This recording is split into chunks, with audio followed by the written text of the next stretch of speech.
Hello, my name is Jeremy Barnes, and today I'm going to do a review for Marvel Studios' new Thunderbolts movie.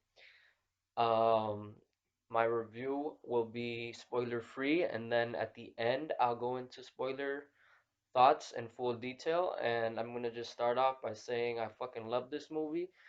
It was a great story of persistence and love, touching on intense themes of belonging. It's a redemption story for some characters and an action packed epic for all. For me, I got the feel of the first Avengers movie, the way that all the characters came together and working um, poorly together in universe, but so well together on screen, seeing them. It was so entertaining, and I can't believe that anybody ever thought that this movie wouldn't have been awesome because I mean, the recipe's there. It's all the ingredients are perfect. I don't know how anybody could have thought this shit was not gonna be fire. Because all of the characters fit so well together with their kind of similar backgrounds, but you could kind of see like why they might not get along going into it. But that just makes for fucking great drama, and a lot of times their interactions are like super funny, and it's not funny in like a jokey way. It's just kind of natural comedy, and it just works really fucking well. And I'm happy that I was excited for this as soon as I heard about it, and I stayed excited the entire time.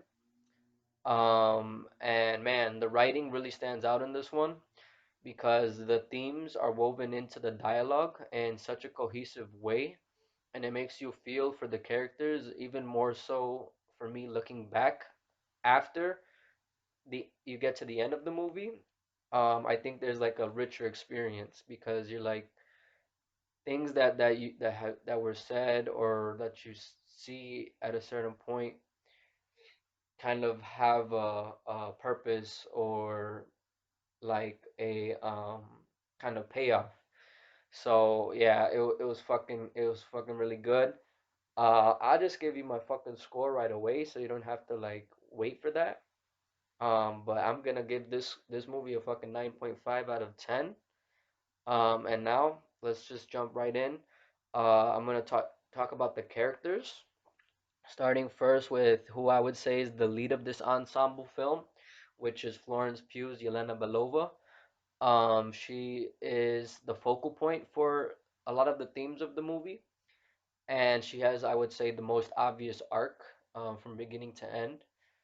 Um, and then as I discuss the characters, I'm going to also throw in the costumes instead of doing a separate section for the costumes. So her costume, I would say, was great, especially with the makeup and her hair too. It's funny that like she's an assassin and she's going on this mission, but I mean nobody ever said that assassins have to not put makeup on, so she's gonna go and do it in style, and she has a fucking ton of it. So that's something that's definitely different from I would say her sister Natasha, because Natasha, I would say for the most part, didn't really seem to be wearing makeup, but Yelena is kind of a little bit more, I would say, goth type, and goth people they're all about their kind of fashion statements and their style. So it makes sense that Yelena would be kind of somebody who does put it on in any occasion.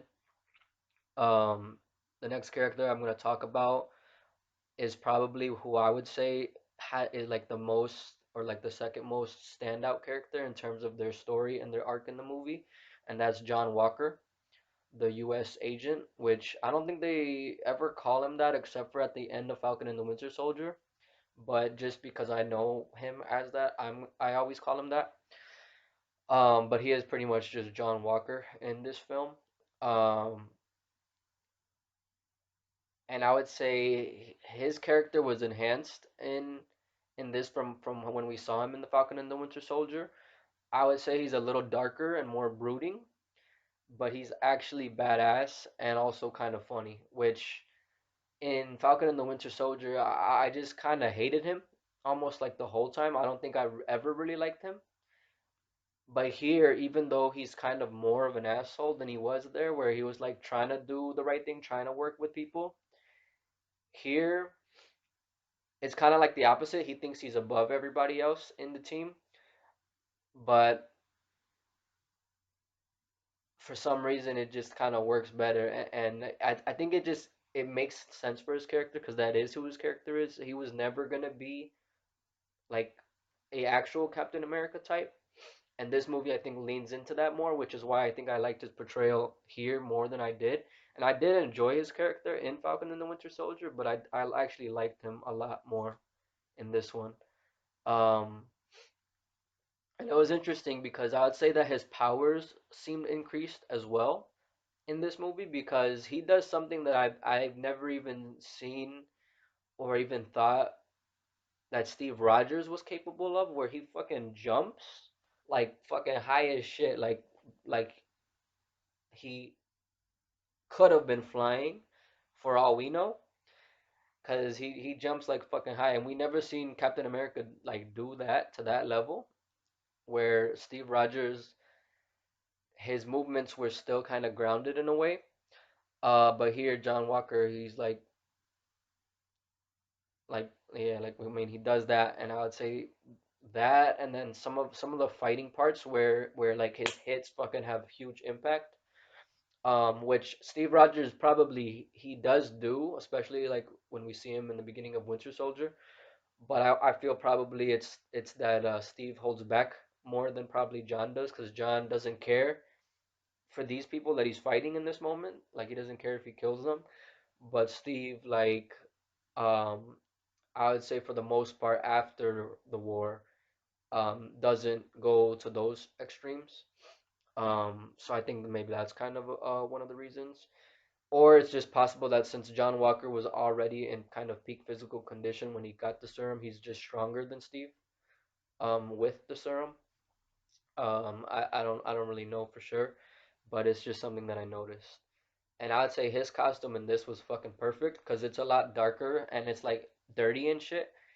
So it just pops, and I kind of like that there's a detail I noticed the second time I watched this movie, because I watched this movie for my first time yesterday night, and then I went back in time to Friday to watch it again for the first time again, and I didn't notice it until the second time that the A symbol with the kind of little star wings that he had on his original suit was removed from the front and put kind of as a buckle in the back of his suit. And I actually really like that detail because it makes the front of the suit darker, and it kind of flows into the suit in the back in a kind of seamless way, where it's not like as obvious. Excuse me. Um, so that was a really cool touch. And his helmet is not a Captain America helmet no more, so it's just a black helmet, and there's no like symbol on it. It's just yeah, I mean it's just a black helmet pretty much, but it's in the same style as his Captain America helmet. And I think it actually looks good on him, and I think better than his Captain America helmet did, because that helmet at times it made his ears kind of look funny. I think he was kind of like pressed his ears forward a little bit, but I think this one just fits on his head a little bit better. Um, and then the next character I'm going to talk about is the OG, Bucky, who in this film becomes Congressman Barnes. Um, and I got to admit, I was surprised that Bucky was a little bit sidelined in this movie, but at the same time, I kind of didn't mind it because we've already seen like Bucky's pretty much entire journey from being a kind of war hero to being this kind of brainwashed soldier to kind of being able to redeem himself from that. And like now in this movie, he's in a new place where he's like kind of pretty much like stable and kind of just living life in a new way.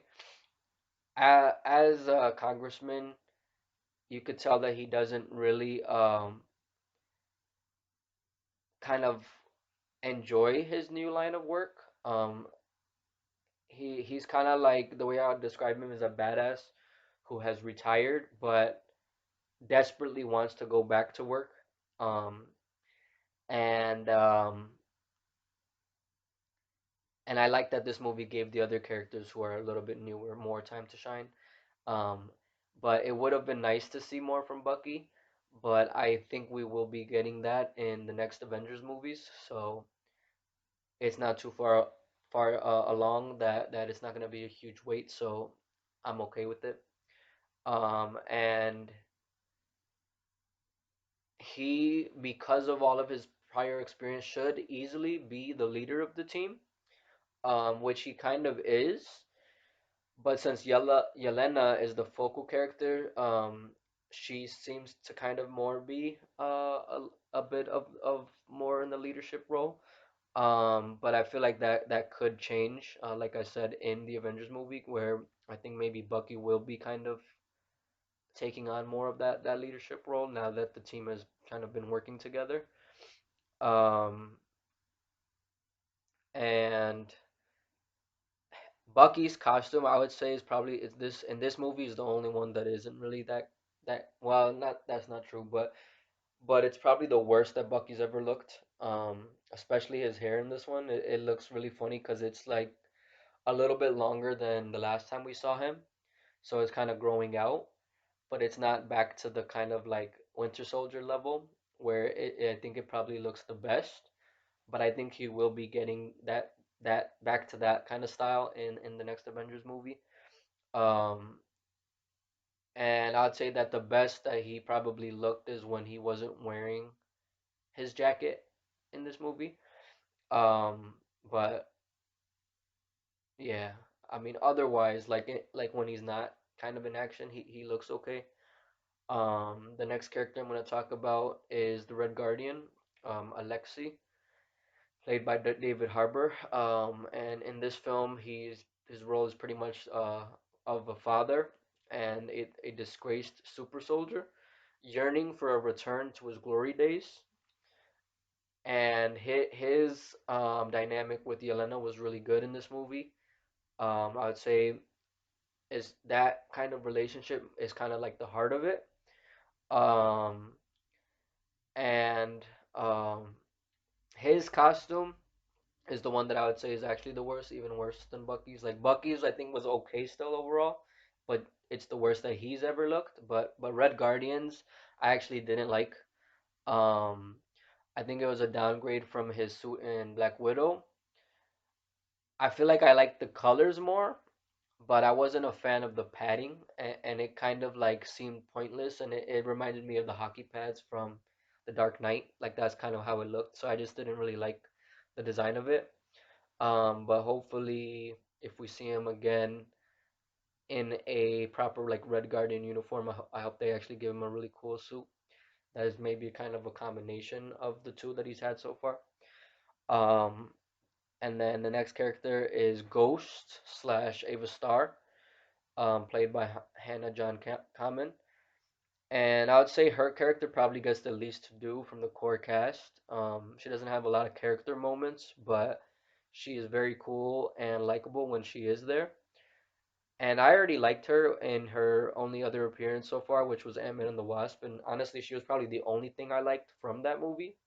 Like I that's probably one of my least favorite MCU movies, like bottom three out of like I don't even know like almost 40 movies or just projects in general even. Um, but here she didn't really get too much. So hopefully when we see her again, like we get a little bit deeper into kind of her current predicament.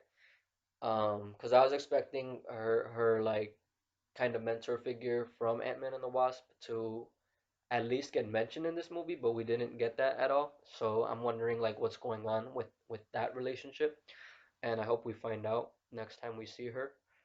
Um, Her costume, I would say, was pretty cool overall. I really like the mask, but I think I prefer her overall look in Ant-Man and the Wasp more. Um, because she kind of looks more ghostly and maybe like kind of scary, which ghosts can be scary. Whereas here she just kind of more looks more badass, like more kind of an assassin type um kind of deal. But her mask was really fucking cool, and I like the kind of tangibility of the masks in general in this movie, which we see for Ghost, and then we also see for the next character, which is Taskmaster, um, played by Olga Kurylenko again. Unfortunately, though, I would say that her character was reduced to a cameo, and she was even less Taskmaster than she was in Black Widow. So that kind of sucked, especially given that I feel like her costume was a huge upgrade from that film. So kind of the opposite from Red Guardian. Um, but there's a cool moment where like her mask, like I thought her mask was like something that you put on your head, but her shit actually opens up on the sides, and that way that looked was really fucking cool. So I like that in terms of her costume. Um, and her costume actually looks like a costume for a woman, whereas in the Black Widow movie, I guess we weren't supposed to know she was a woman until it's revealed in the movie, which was really kind of dumb to me. And it kind of sucked too because I'm pretty sure the like stunt double in that movie was a man and it wasn't even a woman, so it was like almost kind of two completely different uh characters in terms of behind the mask and the actual costume in that film. But here it feels like it's actually like the same person, one singular person. And I'm not sure if Olga Kurylenko has actual training in stunts, but I feel like maybe she does, and she was actually doing a lot of that stuff herself, which if she was is really cool. Um, because I did like the action for her in the movie. I would say the next character is Bob, who I don't really want to get into spoilers, but there's more going on with him than maybe seems on the surface. So that's all I'll say for the non-spoiler section. But the way I would describe him is that he's a lovable dork of a guy with a kind of dark undertone. And there's definitely a surprise halfway through the movie with him. That was really cool. And his costume, I would say, is pretty much perfect. There's another character that I'll get to in the spoiler section, that's kind of related to Bob and their costumes, because there's kind of like a light and dark side to them, are also spot on. I think like all three are pretty much perfect in terms of the depiction of them. The next character is Valentina Allegra de Fontaine, played by Julia Louis-Dreyfus, and in my opinion, this is the best she's been yet. And we actually get some character background from her that, in my opinion, was very needed and just enough for me to actually really enjoy her character. Because I was interested in her right away when we first saw her in The Falcon and the Winter Soldier, but like we literally got her in one, I think maybe two scenes, because we saw her in kind of like I think maybe episode 4, and then she came in the finale and the end. But that was kind of it, and we didn't really know who the fuck she was. She just kind of shows up. But here, like, I really enjoyed her character. Um, and once again, like she was in Black Panther, Wakanda Forever, she's kind of the main antagonist, and I feel like she played that role really well. And obviously, she got more to do this time in Wakanda Forever, where it wasn't really about her. She was kind of more in the background. Here, she's definitely in the forefront, and I think she played that really well. And I'm gonna get more into it in the spoiler section, but I think I might like disagree with some people about her character in the movie, and I'm excited to talk about that. And like she also looks great in the film. Um, Obviously she doesn't have like a superhero costume, but all of her kind of wardrobe looks great. And then the next character is Mel, played by Geraldine Viswanathan. I don't know if I said her name right, but that's how I pronounced it. She plays Val's assistant, and I really liked her in this movie too. She kind of wavers between loyalty and kind of wanting to do the right thing when she sees that Val's like a little bit kind of not on the same ground as Mel. and I really liked that kind of dynamic. It wasn't a huge part of the movie, but it was there, and I feel like Mel is a character who could definitely come back and kind of develop in a really cool way in the future. And she's like so beautiful as well. Like I just think the actress in this film is just like stunning. So there's that as well.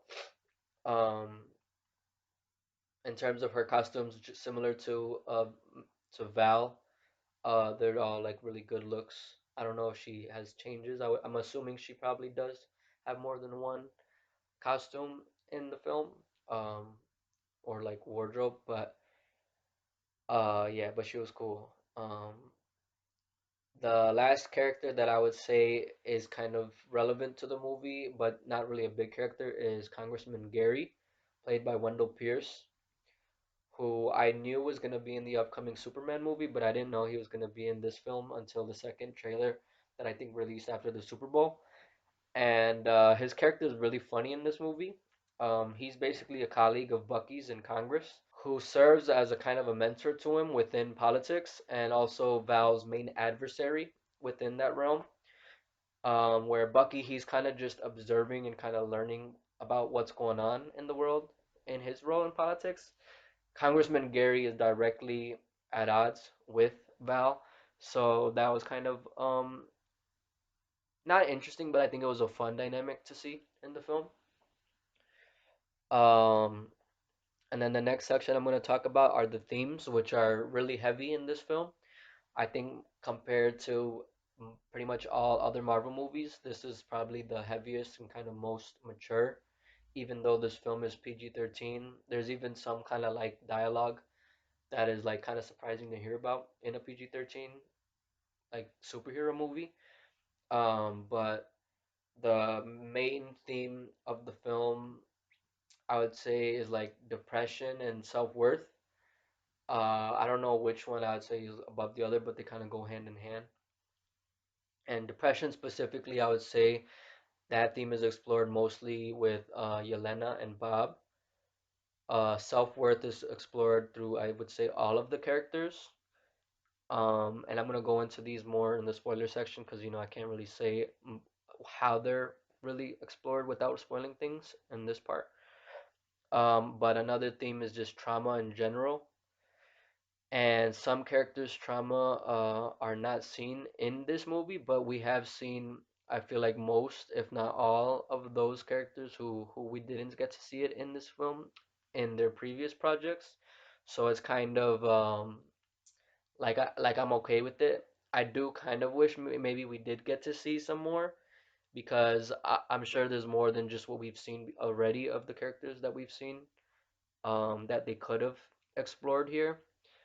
But I think they just kind of wanted to streamline the plot a little bit so we didn't get kind of lost in the sauce. And I think it did work the way it was executed.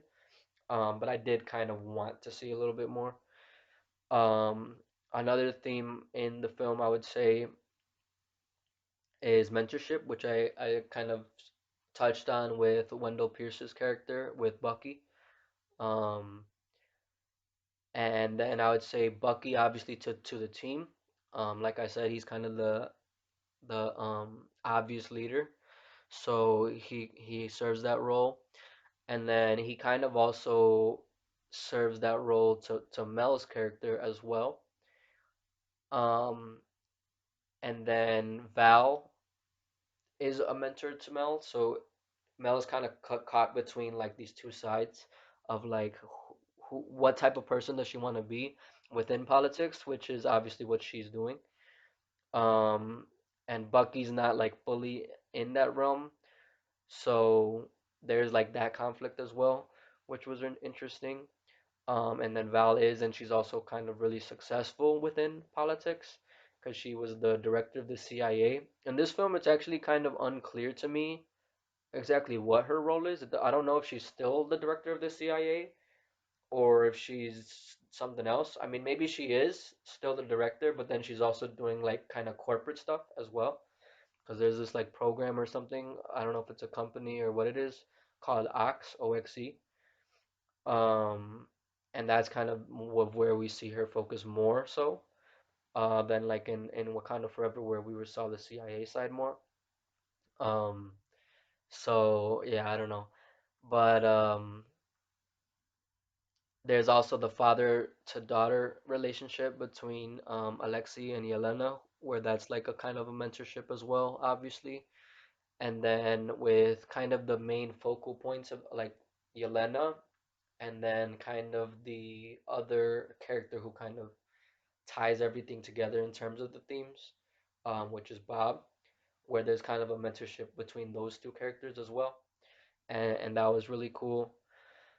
And then the last kind of theme that I could think of is just a kind of a general kind of what is the word trope of superhero stories, which is the battle between good and evil. But in this film, it's like tackled in a kind of direct way and not just a general kind of, you know, child-friendly sort of way where that battle is not just between like a good guy or the superhero and a bad guy, the villain. It's also like within yourself. It's internal, and that happens with Bob's character. And the way that was explored was like I feel like really well done. Um, and then there's also a line in the trailer, so it's okay to say in the non-spoiler part, I think, where Val says that a line where she says that there is not a such thing as good guys and bad guys. It is only bad guys and worse guys. And that ties into that in a really interesting way that I will discuss further in the spoiler section. But yeah, but that was all really fucking cool. And then the next section I want to talk about is the cinematography, which I would say great. It was great for a Marvel movie, but not great compared to the best in film in general. But I did have some like standout visual moments that I was like, damn, that shit looks really cool. And I like the way that everything was shot and how it kind of drew the story forward. It wasn't like just shots just to look cool. It was done for a reason. So I feel like it was really good for that reason. Um, and then the next section is of course the action, another big staple in comic book superhero films. And the action was a standout in this film for sure. It was dope and interestingly kind of contained in an interesting but satisfying way. I know I just said interesting twice, but fuck it. I'm still like kind of really high off the hype of this movie after seeing it twice. So I know I'm kind of just boom boom boom, which is kind of get better because I know I like to kind of ramble a lot in my reviews. But anyway, there's I would say four major action scenes in the film. There's the opening, which we did see kind of a little bit of in in one of the trailers. But I'm gonna talk about it more in the spoiler section. All four of these.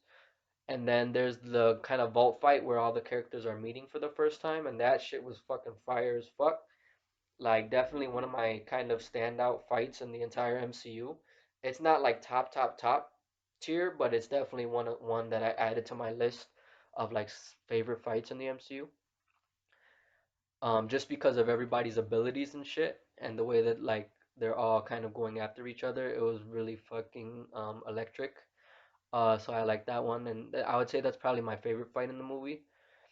And then there's the Sentry fight, which we got a tiny tease of, but we didn't get to really see it, which is good. I'm happy they didn't spoil that in the trailers.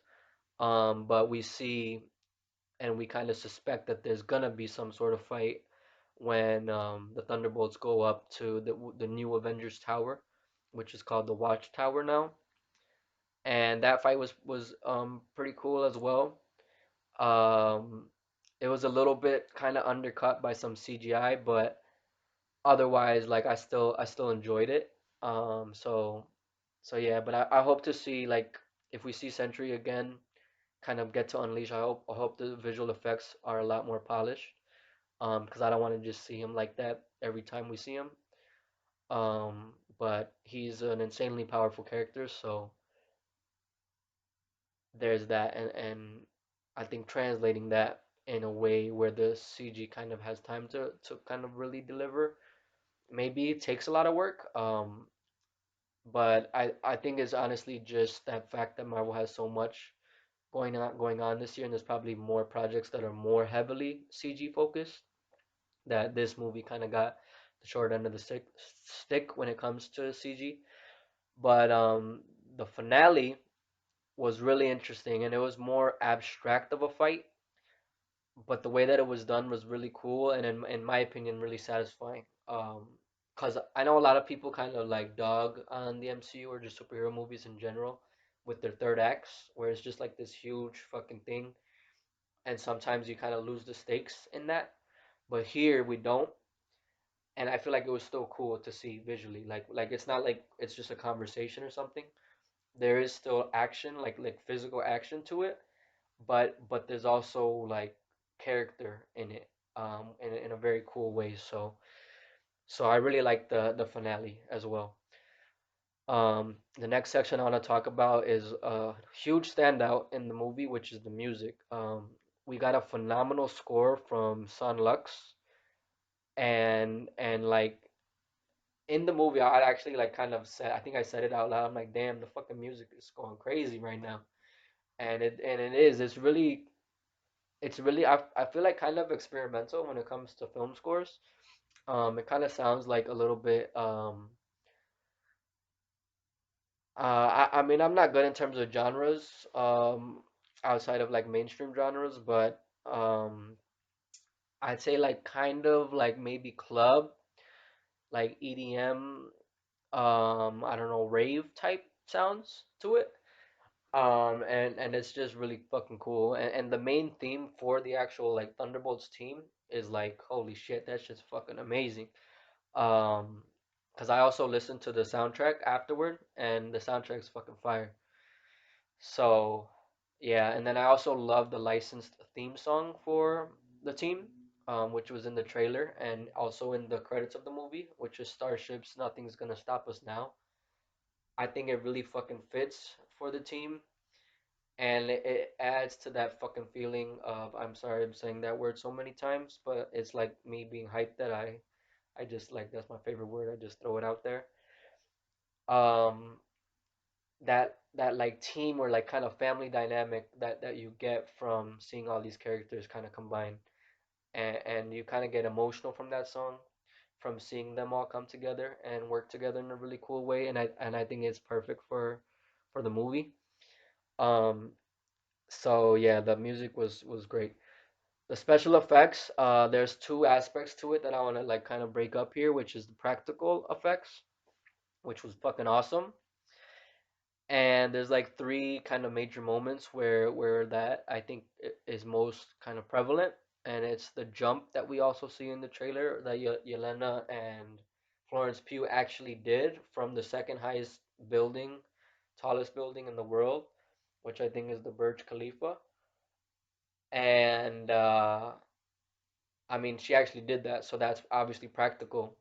I don't know if the landing was like actually her landing from that top of the building when she jumps off, but either way, like it was really cool and seamless, and it also ties to the themes of the movie, which was really cool. Um, and the free for all scene when everybody's like meeting and fighting each other for the first time, I think was done mostly practical as well, and all that stuff was really cool. It was probably the best in terms of showcasing everybody's powers and abilities. And then there's the void, which we get a hint at in the trailer, but it's actually kind of like a realm, and it's not the void from Loki. It's not the void at the end of time. That's like a whole different type of void, but it is like another realm in a similar way.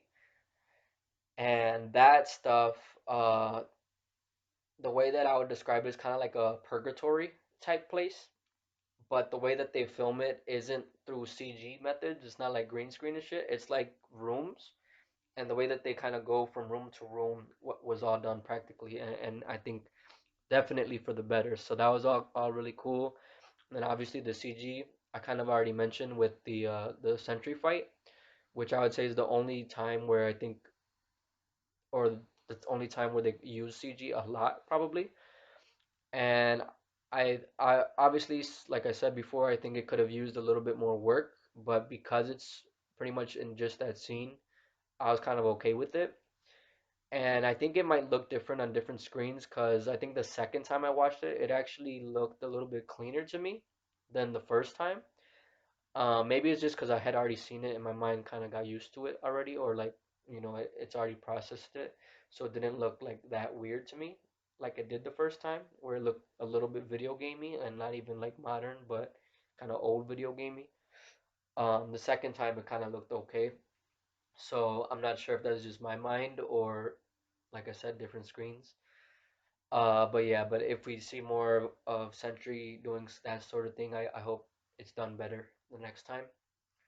Um, but yeah, man, I fucking love this movie. I highly recommend you check it out. And you don't even need to watch, like, you don't need to know anything about Marvel.